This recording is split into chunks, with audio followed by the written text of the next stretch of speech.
सहाय्यक पोलीस निरीक्षक अक्षय सोनवणे यांच्या प्रयत्नांमुळेच गोंदवले बुद्रुक आत्महत्या प्रकरणातील आरोपी सापडला। न्यायालयाकडून आरोपीस 5 दिवसांची पोलीस कोठडी। पाहुयात सविस्तर बातमी।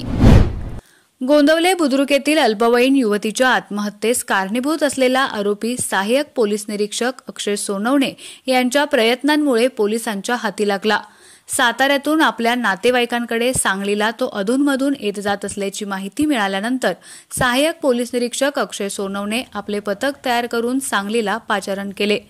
आमदार जयकुमार गोरे यांच्या गाडीने 2 तरुणांना उडवलेली केस हाताळत असताना देखील गोंदवले येथील अल्पवयीन युवतीच्या आत्महत्येची घटना समजल्यानंतर सहाय्यक पोलीस निरीक्षक अक्षय सोनवणे यांनी याही घटनेला गांभीर्याने घेत समयसूचकता दाखवत तांत्रिक गोष्टींच्या आधारे संशयित आरोपीचे लोकेशन मिळवले।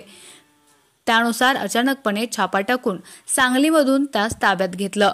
रात्री पोलीस कोठडीत ठेवून त्यास रविवारी दहिवडी न्यायालयासमोर हजर करण्यात आलं। गुन्ह्याचे गांभीर्य जाणून घेत दहिवडी न्यायालयानं त्यास 5 दिवसांची पोलीस कोठडी सुनावली आहे।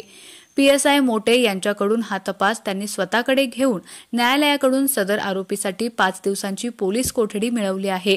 बदलापूर घटनेच्या अनुषंगानं राज्यातील वातावरण गरम असताना सहाय्यक पोलीस निरीक्षक अक्षय सोनवणे यांनी गोंदवले येथील अल्पवयीन युवतीच्या आत्महत्येच्या तपासाकामी दाखवलेलं प्रसंगावधान तत्परता सराहनीय आहे।